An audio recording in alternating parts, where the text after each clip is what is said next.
ជនពីការក្រីក្រនៅតាមសហគមន៍ខេត្តបៃលិនចំនួន232នាក់ត្រូវបានក្រសួងសង្គមគិច្ចអតីតយុទ្ធជននិងយុវនីតិសម្បទាផ្ដល់ប័ណ្ណសង្គមគិច្ចនិងបើកគណនីនៅធនាគារអេស៊ីលីដាព្រឹកថ្ងៃទី28ខែមិថុនាឆ្នាំ2016អាយដាមសែមសុខារដ្ឋលេខាធិការក្រសួងសង្គមគិច្ចនិងអាយដាមកៅសុធាអភិបាលនៃគណៈអភិបាលខេត្តបៃលិនបានជួបសំណេះសំណាលជាមួយបងប្អូនជនពិការដើម្បីប្រគល់ប័ណ្ណរបបគោលនយោបាយសង្គមគិច្ចនិងបើកគណនីនៅធនាគារអេស៊ីលីដា PLC ជូនដល់ជនពិការក្រីក្រតាមសហគមន៍ក្នុងខេត្តបៃលិនតាមទិន្នន័យបានបង្ហាញថាជនពិការទូទាំងខេត្តបៃលិនមានចំនួន1404នាក់ក្នុងដំណាក់កាលដំបូងនេះក្រមការងារបានទទួលស្គាល់បងប្អូនជនពិការចំនួន232នាក់ដែលចំនួននៅសល់ក្រមការងារនឹងចុះស្រង់ស្ថិតិបន្តទៀតបានដែលត្រូវផ្ដល់ជូនបងប្អូនជនពិការមាន3ប្រភេទកម្រិតស្រាលកម្រិតមធ្យមនិងកម្រិតធ្ងន់ក្នុងនោះកម្រិតស្រាលផ្ដល់ជូនក្នុងមួយឆ្នាំចំនួន3ខែកម្រិតមធ្យមក្នុងមួយឆ្នាំ6ខែនិងកម្រិតធ្ងន់ក្នុងមួយឆ្នាំ12ខែដោយឡែកសម្រាប់ខេត្តបៃលិនបានកំណត់យកតែពីរប្រភេទគឺកម្រិតមធ្យមនិងកម្រិតធ្ងន់ឯកឧត្តមកៅសុធាអភិបាលនៃគណៈអភិបាលខេត្តបៃលិនបានមានប្រសាសន៍ថារាជរដ្ឋាភិបាលបានយកចិត្តទុកដាក់ផ្ដល់នូវអាទិភាពជូនដល់ជនពិការនិងបានផ្ដល់ប័ណ្ណរបបគោលនយោបាយជូនដល់បងប្អូនក្រីក្រជាជនពិការទាំងអស់ឯកឧត្តមបានបន្តថាក្រមការងារខេត្តបៃលិននឹងបន្តចុះវាយតម្លៃនិងស្រង់ស្ថិតិទិន្នន័យរបស់សមាជិកទាំងអស់ទៅតាមគេហដ្ឋានផ្ទាល់ឲ្យបានត្រឹមត្រូវច្បាស់លាស់បន្ថែមទៀតនៅពេលខាងមុខថ្ងៃនេះខេត្តបៃលិនយើងមានមោទនភាពខ្លាំងណាស់ដោយរាជរដ្ឋាភិបាលបានយកចិត្តទុកដាក់ផ្ដល់អាទិភាពឲ្យជនពិការនៅខេត្តយើងបានទទួលប័ណ្ណសមត្ថភាពហើយដោយអាដាមរដ្ឋលេខាធិការបានបញ្ជាក់មិញហើយគឺថាគណៈកម្មការយើងបានសហការជាមួយនឹងគណៈកម្មការថ្នាក់ជាតិចុះមកខេត្តហើយយើងបានសហការគ្នាចាប់ផ្ដើមធ្វើពិធីចែកប័ណ្ណសមត្ថភាពសង្គមគិច្ចនេះដោយយើងសហការជាមួយអេស៊ីលីដាបាទហើយក៏ក្នុងនាមខ្ញុំជាប្រធានគណៈកម្មការផងជាអាជ្ញាធរខេត្តផងខ្ញុំឲ្យឆ្លៀតឱកាសនេះសូមថ្លែងអំណរគុណយ៉ាងជ្រាលជ្រៅដល់រាជរដ្ឋាភិបាលដែលបានចំណាយបានយកចិត្តទុកដាក់ហើយជួយដល់ជនពិការនៅក្នុងខេត្តទាំងមូលហើយក៏ក្នុងនាមតំណាងឲ្យជនពិការសូមឆ្លៀតឱកាសនេះក៏សូមចូលរួមថ្លែងនៅអំណរអរគុណដល់សម្ដេចអគ្គមហាសេនាបតីតេជោនាយករដ្ឋមន្ត្រីនៃរាជរដ្ឋាភិបាលកម្ពុជាដែលបានតែងតែយកចិត្តទុកដាក់ហើយក៏ថ្លែងអំណរគុណដល់អាដាមរដ្ឋមន្ត្រីក្រសួងសង្គមគិច្ចអតីតយុទ្ធជនដែលបានផ្ដល់អភិភាពយ៉ាងសំខាន់ដល់សេចក្តីនៃខេត្តបៃលិននិងប្រជាជនបងប្អូនពិការយើងនៅទីនេះហើយក្នុងនាមគណៈកម្មការយើងនឹងយកចិត្តទុកដាក់ធ្វើជាជំហានបន្តទៀតនៅអ្វីដែលសេសសល់ដោយអាដាមរដ្ឋលេខាធិការលោកបានបញ្ជាក់អំបញ្ញនេះឯកឧត្តមសែមសុខារដ្ឋលេខាធិការក្រសួងសង្គមគិច្ចអតីតយុទ្ធជននិងយុវនីតិសម្បទាបានមានប្រសាសន៍ថា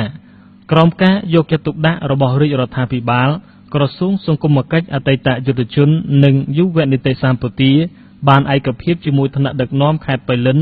ចុះស្រាវជ្រាវរកជនពិការក្រីក្រនៅក្នុងខេត្តបៃលិនបានចំនួន1404នាក់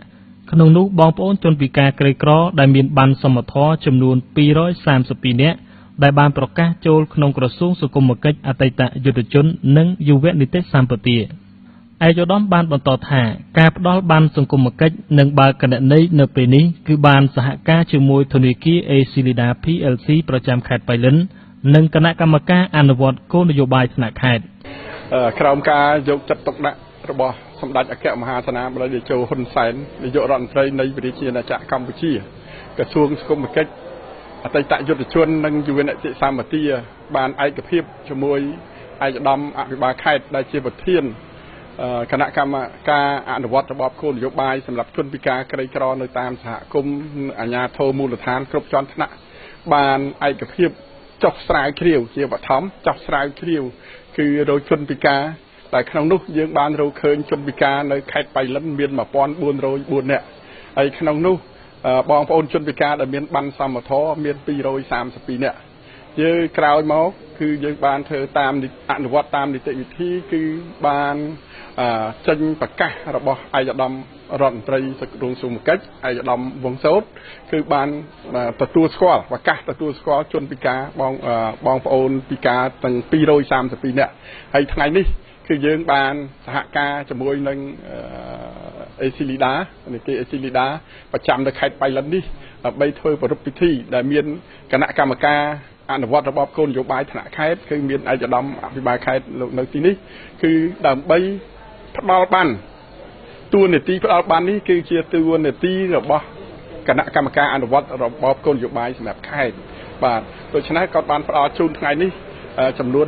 232នាក់គឺធ្វើនៅថ្ងៃនេះថ្ងៃស្អែកនិងថ្ងៃខាងស្អែកហើយជំហានបន្ទាប់យើងនឹងចោះវាយតម្លៃអ្នកដែលនៅសល់1172នាក់ជាបន្តបន្ទាប់នៅក្នុងឆ្នាំ2016នេះដែលគាត់ត្រូវបានទទួលរបបហើយថ្ងៃនេះខ្ញុំសប្បាយចិត្តរីករាយដែលបានចូលរួមជាមួយគណៈកម្មការអនុវត្តរបបគោលនយោបាយថ្នាក់ខេត្តថ្នាក់ស្រុកហើយនិងថ្នាក់ក្រុមការងារឃុំសង្កាត់របស់យើងដែលបានចូលរួមនៅពេលនេះដើម្បីផ្ដល់បានសង្គមគិច្ច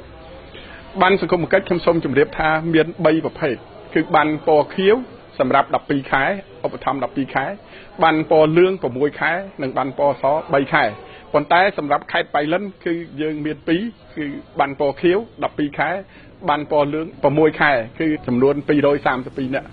បងប្អូនជនពិការដែលបានទទួលបានរបបគោលនយោបាយសង្គមគិច្ចបានថ្លែងអំណរគុណដល់រាជរដ្ឋាភិបាលកម្ពុជាដែលបានយកចិត្តទុកដាក់ដល់ជីវភាពរបស់ពួកគាត់ហើយខ្ញុំបានទទួលបានបើកប្រាក់បៀវត្សពីរដ្ឋាភិបាលខ្ញុំនឹងអរគុណ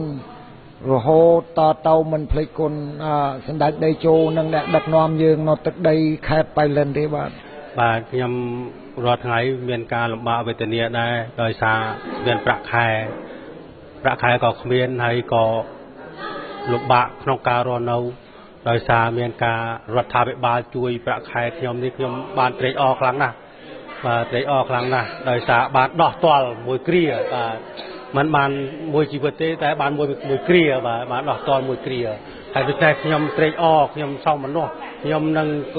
មានអីព្រៀបផ្ទឹមទេខ្ញុំគោរពជូនពរដល់បងប្អូនដល់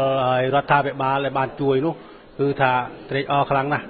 ជូនពរឲ្យបានសុខភាពល្អអាយុយឺនយូរសុខសប្បាយ